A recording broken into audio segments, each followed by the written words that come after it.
Good morning, good afternoon, and good evening. I am Joey Francis, your life, love, and relationship coach. Thank you so much for joining me. Rejection is one of the few honest things left in modern dating. It doesn't feel honest when it happens because it feels personal. It feels like somebody looked at you, your personality, your effort, your body, and humor, your energy, and decided you weren't it. And if you've ever been rejected by someone you genuinely liked, you already know the first place your mind goes. It doesn't go to logic, it goes to identity. What's wrong with me? Why wasn't I enough? What did I do wrong? So before we even talk about reframing rejection, I want to say the part that most people skip because they're trying to be tough. Rejection is real. Rejection can hurt. It can sting. It can embarrass you. It can bring up old wounds. It can hit insecurities you forgot you even had. It can make you question your value even when you know better. And you're allowed to feel that. You're allowed to feel all of it. But what you're not allowed to do, if you want a different dating life, that is build a story about yourself based on someone else's no. Because here's the truth: rejection, in its cleanest form, is not a statement about your worth, it's a statement about fit. It's somebody telling you, in the only language that matters in dating, I am not the person for you. And if you're listening to me, that is exactly what you should want: the truth. You don't want to be half liked. You don't want to be tolerated. You don't want to be someone's convenient option. Although, let's be honest, there are a bunch of you out there that would accept those things. You want a relationship where the person you're with actually likes you, actually values you, and actually wants you there. So the moment someone rejects you, they aren't giving you something that can save you. They are giving you something that can save you months, sometimes years of your life. They're giving you clarity. And today, I want to talk about rejection as a good thing, not in a just be positive kind of way, not in a everything happens for a reason way. I mean, in a grounded, practical way. I want to talk about why rejection is a filter, why it's a form of protection, how to stop turning it into a self esteem crisis, and what to do with the pain when it hits you anyway. Because the goal isn't to become numb. The goal is to stay open without becoming desperate. The goal is to stay confident without pretending you're invisible. The goal is to date with intention, which means you don't treat every no like a catastrophe, and you don't treat every yes like a guarantee. Let's start with what rejection actually is. See, most people interpret rejection as they didn't choose me. Now, granted, that is true, but it's incomplete. The deeper truth is they didn't choose the version of life they would have with you. That's what choosing is in dating. When someone choosing you, they're choosing a future that includes your personality, your pace, your needs, your boundaries, your lifestyle, your communication, your goals, your flaws, your strengths. They're choosing the whole package, not just your highlight reel. So when someone says no, what they're really saying is, I don't want that package, or I don't believe I can meet that package, or I don't feel that pull. My life can't hold this. Or even sometimes I just want something else. And I know some of you want to argue that. You want to say, but Joey, they didn't even get a chance to know me. You want to say, but if they gave me more time, they would see. You want to say, but we had chemistry. You want to say, but I could have been great for them. And here's the thing. Maybe you could have. But dating is not a courtroom. It's not buying a car. You don't need to convince someone. Dating is not a job interview where you talk your way into a role. Dating is a mutual decision about whether two people want to build something together. If someone doesn't want to build with you, that doesn't mean you're broken. It means the answer is no. And that's where the gift is, because a clean no is a boundary. It is someone telling you the truth about their desire and their capacity. It's a painful truth, but it's still the truth. Now, there are two versions of rejection. There's the clean version where someone tells you directly, I don't see this going further. I don't feel the connection I'm looking for. I don't think we're aligned. I'm not ready, or I'm not interested. And then there's the messy version, ghosting, breadcrumbing, slow fades, mixed signals. That's still rejection, but it's rejection with avoidance attached. And it can hurt worse because it doesn't give you a clean ending. It gives you ambiguity. It makes you keep checking your phone. It invites you to keep hoping. But even in the messy version, the truth is the same. They're not choosing you. They're not choosing this. They're not meeting you with intention. So here's the first reframe I want you to carry. Rejection is not a description of your value. It's the end of a mismatch. If you can really absorb that, you can stop trying to squeeze yourself into someone else's preferences. You stop trying to perform your way into being wanted. You stop trying to become easy or cool or low maintenance so you can be kept. Someone who wants you doesn't need you to shrink. They need you to show up. And they need to appreciate that. Now let's talk about why rejection feels so brutal, even when you know it's not a worth issue. Rejection triggers old wiring. It can hit childhood stuff. It can hit the part of you that learned love was, and still is, frankly, conditional. It can hit the part of you that believes you have to earn your place. It can hit the part of you that equates being chosen with being safe. That's why a rejection can feel like an emergency. Your body reads it as a threat, even if your mind understands that it's normal. So the first coping skill is not a thought, it's regulation. When you get rejected, your nervous system goes loud. You want to text, you want to explain, you want to ask for another chance. You want to get clarity that you already have. You want to force them to know how it makes you feel. That urge is not love, that urge is fear. And if you don't learn how to sit with that fear, you'll keep doing the same thing. You'll chase people who already said no, and then you'll call it chemistry because the chasing makes you feel alive. So when rejection hits, the first job is to calm your system, calm it enough to be able to see clearly. That means doing very simple things, going for a walk, eating something, sleeping, calling a friend, going to the gym, getting outside, returning to routine. Not because these things fix the rejection, but because they prevent you from making the rejection worse. And that brings me to the second reframe. Rejection is information. It is not an invitation to negotiate. If somebody says, I'm not interested, it is not your job to argue. Your job is to not persuade. Your job is to not prove. Your job is to accept the information and move on with your life.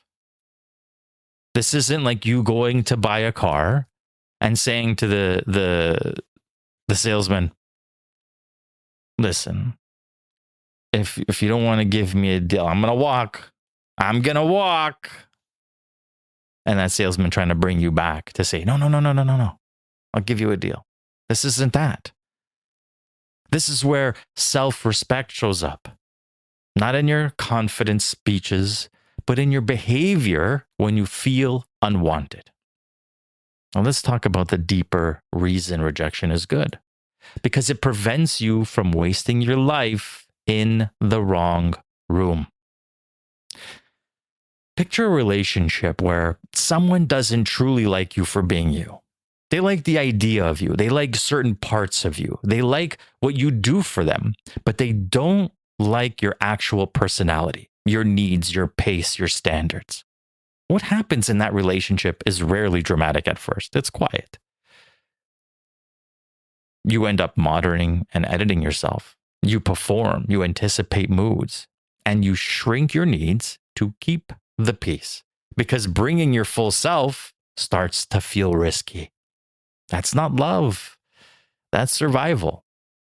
So if someone rejects you, they're saving you from building a home in a place that would never be safe. They're saving you from the slow death of being tolerated. They're saving you from the kind of relationship where you're always trying to earn basic affection. That's why rejection, as painful as it can be, is still protection.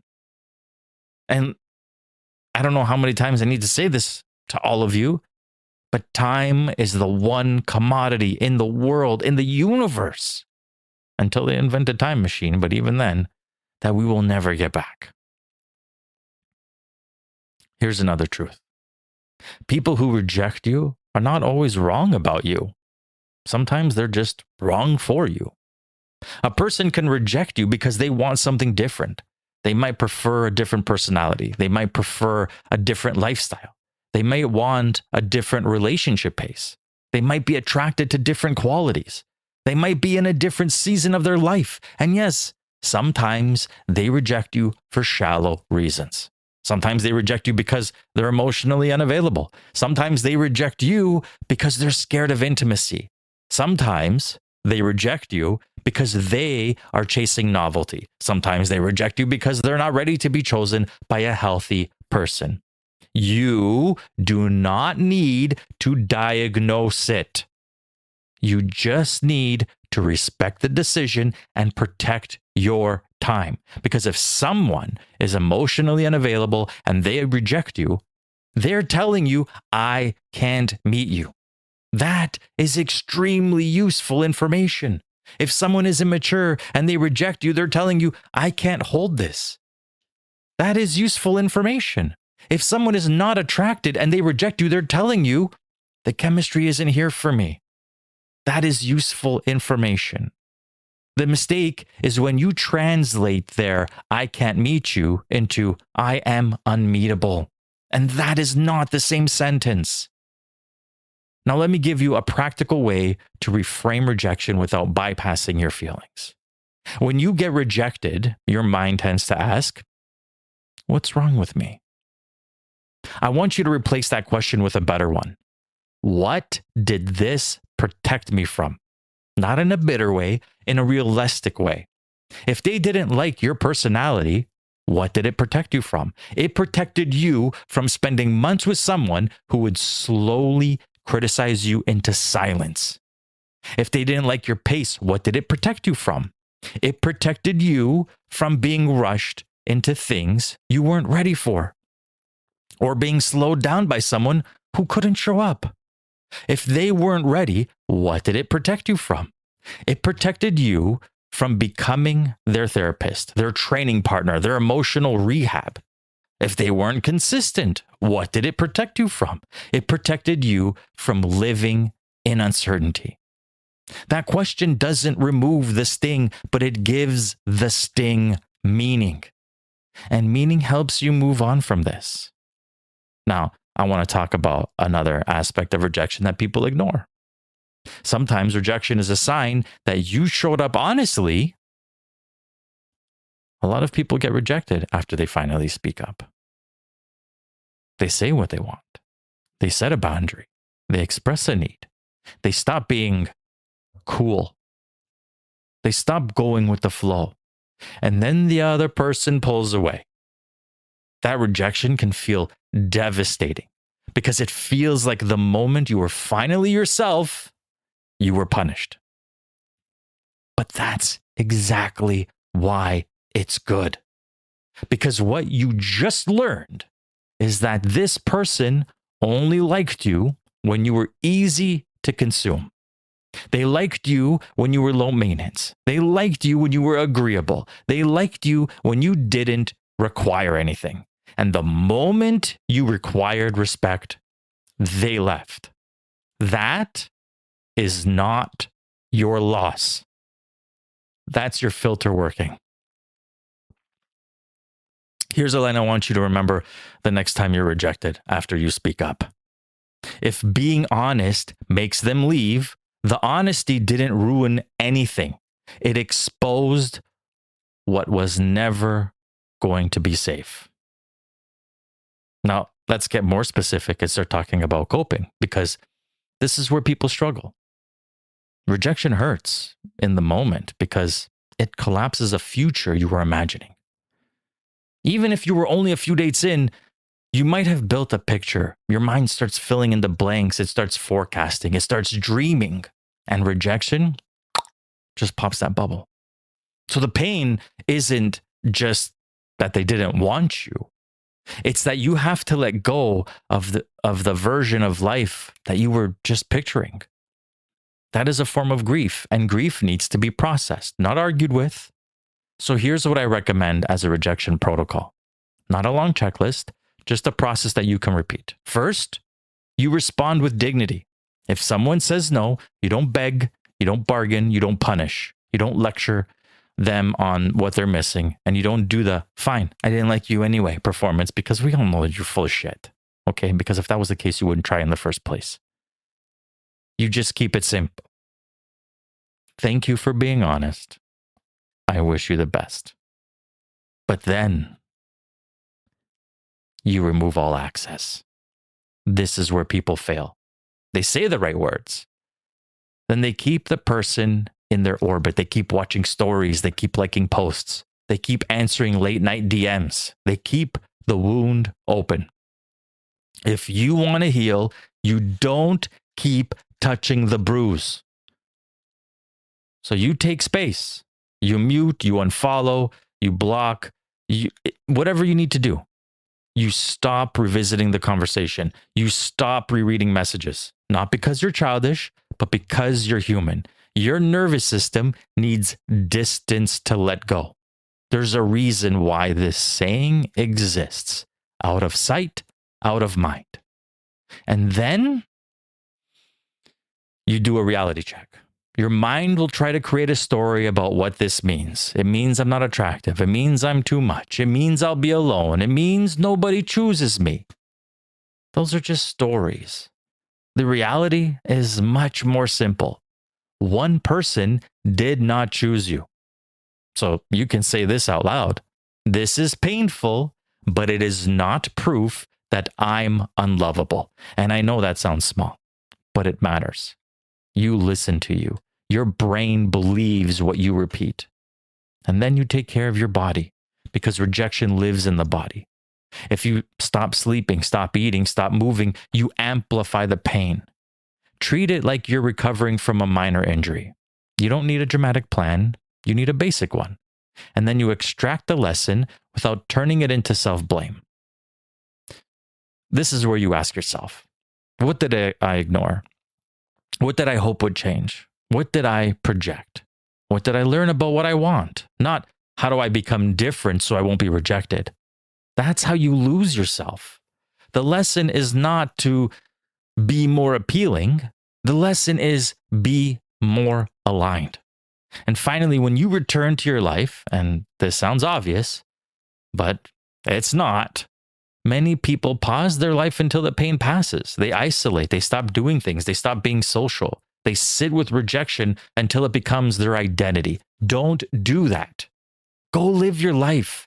Keep your routines. Keep your friendships. Keep your goals. Keep your moments. Not to distract yourself, but to remind yourself that life is bigger than one person's decision. Let me give you a real example, because this is where the concept becomes practical. A woman I worked with met a man she liked quickly. He was charming, he was consistent at first, and she could feel herself starting to invest. They weren't exclusive, but she was already narrowing her focus because she wanted to do the right thing. Then, about 3 weeks in, he sends the message. He said he enjoyed her, he respected her, but he didn't feel the connection he was looking for. She read it and felt that familiar flood. Her first instinct wasn't to say, okay. Her first instinct was to fix it. She wanted to ask, what did she do wrong? She wanted to ask for another date. She wanted to explain herself. She wanted to give context. She wanted to say, you don't know me yet. She wanted to chase the outcome because the rejection hit an old wound. This is the part where most people make the rejection worse. They don't just get rejected. They then abandon themselves trying to undo it. They bargain for dignity or for a different ending. Instead, we slowed it down. She responded with respect. Then she did something most people don't do. She told the truth to herself. She admitted she was more attached to the idea of being chosen than she was to the man himself. She also admitted, while he was charming, he had been vague about what he wanted, and she had been filling in the blanks with hope. This is what rejection does when you let it. It forces you to see reality without the fantasy layer. A month later, she met someone else. The difference wasn't that this person was better on paper. The difference was that she didn't feel like she had to be impressive. She didn't feel like she had to perform confidence. She could be direct and still be liked. She could move at her pace and still be pursued. She could be herself without paying a price for it. That's what people mean when they say, when it's right, it's easier. It isn't effortless, but it's not unsafe. And the only reason she was available for that is because she didn't spend months trying to turn a no into a maybe. That's why rejection is a gift, not because it feels good, because it really doesn't, it sucks, but because it prevents the slow bleed. Now, there's another piece here that matters. Sometimes people ask, should I ask why? Should you request feedback? Should you chase closure? And here's my answer. And some of you probably already know this. If you had a long relationship and you're ending something serious, feedback can be useful. In early dating, most why conversations are not about growth. They're about soothing the ego. They're about searching for a reason that makes the rejection feel controllable. The truth is, most people can't even explain their attraction honestly, and many people will soften their answer to avoid conflict. You'll get vague lines like, I'm not ready, or I'm busy, or I don't feel it. And then you'll use that vagueness as fuel to keep hoping. So if someone says no, take the no. If you want to grow, do it in a way that doesn't require them to validate you. You can reflect on your own behavior. You can notice patterns. You can talk to someone you trust. You can ask yourself what you ignored. You can tighten your blueprint. You don't need the person who rejected you to become your teacher.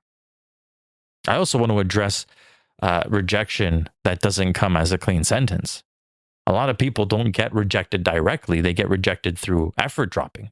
The text slow down, the plan stops, the warmth disappear. Then when you bring it up, you're told you're overthinking. That's still rejection. And it's more painful because it tries to keep you uncertain. If you learn anything from this episode, let it be this. You don't need a formal breakup to accept reality. If someone is treating you like an option, the answer is already no. This is where coping becomes about self-respect. The moment you notice yourself checking your phone, replaying your last message, and trying to decode their tone, you're not in a connection anymore. You're in anxiety.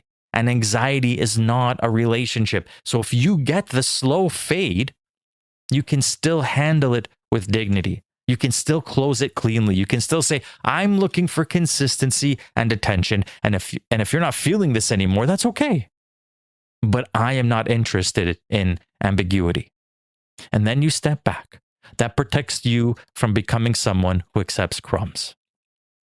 Now, finally, I want to say something about rejecting other people because intentional dating means you will be on both sides of this. Some of you avoid rejecting because you don't want to be the bad guy. So you keep people around longer, you know who you are, than you should. You answer texts you don't want to answer. You accept dates you don't want to go on. You ghost because it feels easier than honesty. Don't do that. If you want to live in a dating culture that has more respect, you have to participate in it. So many people out there, right? Everybody has complaints about breadcrumbing and ghosting and this, that, and the other. But then when it comes to them, they have no problem into doing it to other people so that they can avoid the responsibility and accountability. Rejection can be kind. It can be simple. It can be direct. You don't need to crush someone. You also don't need to keep them hooked. A clean rejection sounds like, I've enjoyed getting to know you, but I don't feel the connection I'm looking for. I wish you the best. That's enough. You are not responsible for their feelings, but you are responsible for your integrity. When you reject cleanly, you model the standard you want to receive. And when you receive that rejection cleanly, you prove to yourself that you can handle disappointment without losing yourself. That's the goal. Now, some of you are listening and thinking, okay, Joey, but what about the shame? What about feeling embarrassed? What about feeling like I put myself out there and got rejected? Well, that shame is one of the reasons rejection hurts so much, because it makes you want to hide. It makes you want to protect your ego by pretending you didn't care. I want to give you a different frame. If you can be rejected, it means you can be brave. Dating, very much so, requires vulnerability. You are putting yourself into possibility of loss. That's the cost. If you want the reward, you have to accept the risk. And I ask people this question all the time. It's literally, I think, in the first episode of this podcast. Are you ready to give someone the power to hurt you? Are you ready to be vulnerable? Because without vulnerability, you will never create a true relationship. This is the consequence. Sometimes you will be rejected. Sometimes you will feel shame. Sometimes you will feel embarrassed. And sometimes you will be the one rejecting other people. So instead of feeling ashamed that you were rejected, respect the part of you that was willing to try. I'm not saying celebrate rejection. I'm saying don't let it humiliate you. Rejection is not a reflection of your courage. It's a reflection of their preference and their capacity. Now, I want to connect this to intentional dating because this is where people lose the plot. When you date intentionally, you don't date to be chosen, you date to choose well. That means you are also going to be rejecting people. You are saying no to mismatches. You are saying no to what doesn't fit your blueprint. You are saying no to people who are not aligned with the life you want to build. So why is it so hard to accept a no from somebody else?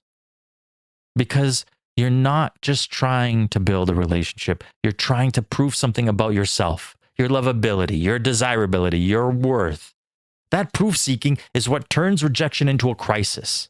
So the deeper work here is learning to separate your self-worth from your dating outcomes. Your dating outcomes are data. They are not identity. A person saying no does not make you less valuable. It simply redirects you. This is why rejection can be one of the greatest accelerators of your dating life if you let it. It forces you to stop negotiating with someone who is not choosing you. And it ends the ambiguity that keeps you investing into a mismatch. The person who rejects you is doing you a favor by closing a door you might have kept knocking on. Now, I want to make one more important point because this is where people get stuck in a loop. Sometimes rejection makes you chase harder. You might not even like the person that much, but the moment they say no, you feel that urge to prove yourself. The rejection lights up your ego and your insecurities. You start thinking, "Oh, I'm going to change their mind. What did I do wrong? How do I get them back?" that is not love. That is your ego trying to repair itself through someone else's attention. So if you notice that you only want someone when they pull away, be honest with yourself. You're not chasing them. You're chasing the feeling of being chosen by someone who can withhold. If you want to break that pattern, you have to stop treating rejection like a challenge. Rejection is not a dare, it's a decision. Now, I want to end this with a perspective shift that can change how you date moving forward. What if rejection is actually the moment you get your time back? Again, time is the most valuable currency in dating. It's the one thing you do not get refunded. When you spend months on someone who doesn't like you for being you, you are paying with your life. If someone tells you early that they're not aligned or they're not interested, painful as it may, you've just been handed your time, focus, and energy back, along with the opportunity to build it with someone who can actually meet you. That's why I call rejection honest. It can hurt, but it can also liberate you. So if you're dealing with rejection right now, here is what I want you to hold. You're allowed to be sad for a minute. You're allowed to feel the sting. You're allowed to grieve the future you pictured with this person. But after that, you come back to the standard. If they don't like you for being you, that's not a tragedy. That's alignment doing its job. Now, on that note, actually, you know what? I still have some time. I actually have another story for you because after this was written, I don't know if you notice that I post like shorts on my WhatsApp, and a girl that I've came into contact with, I don't even know, like 5, maybe even 10 years ago, saw the story and just shot me a message like, oh, you know what? I agree with you. This is so incredible. And I was just like, oh, okay, thank you. And then right away, she asks, can I ask you a question? Absolutely. That's what I'm here for. And she asks me, can someone fake being in love and like still be with you? And obviously the answer is yes. And then she asks me, can someone fake being in love with you and be with you for a very long period of time? Like say like over a year. And I said, yeah, absolutely. And she asked me how. And I mean, obviously I'm not this person, but I gave her some examples. You know, maybe they're afraid of the unknown. Maybe they're afraid of being alone. Maybe they're afraid of being single. Maybe you check off enough boxes on their list that they're okay with, you know, the love not being real and they're essentially just dating a resume.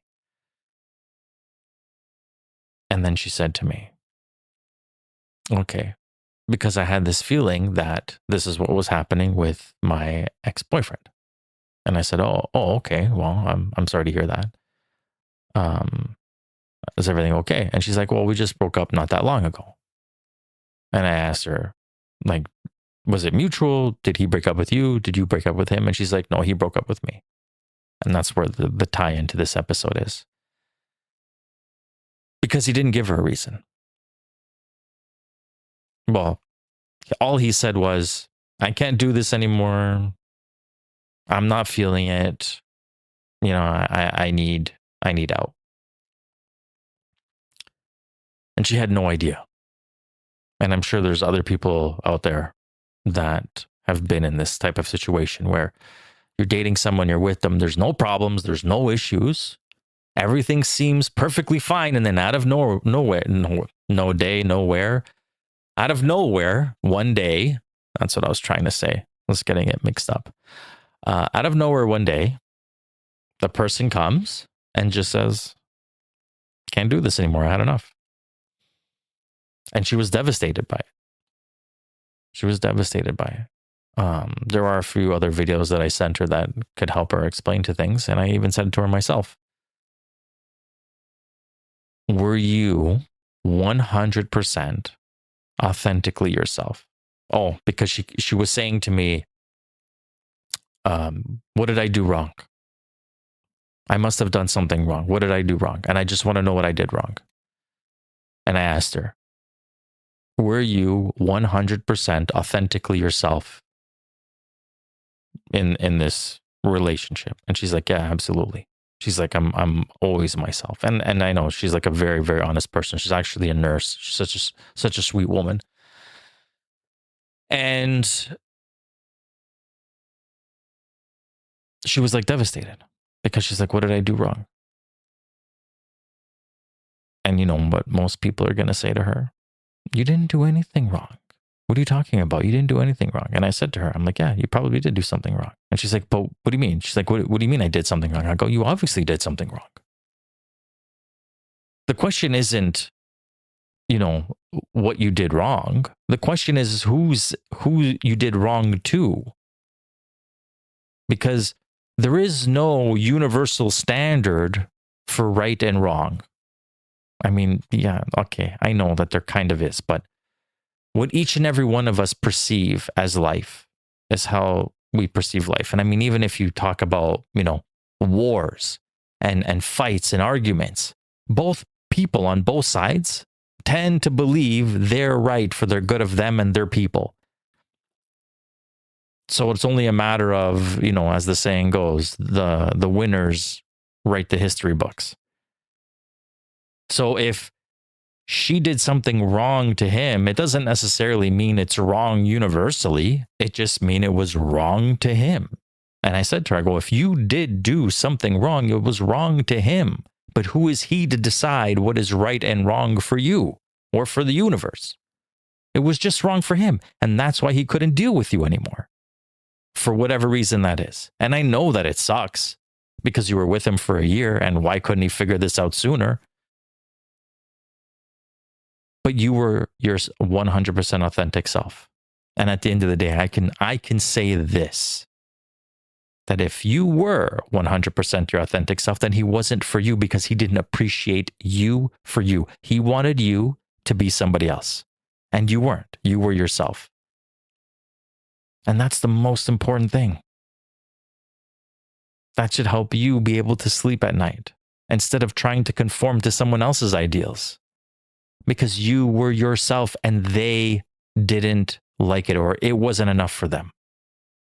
And that's fine.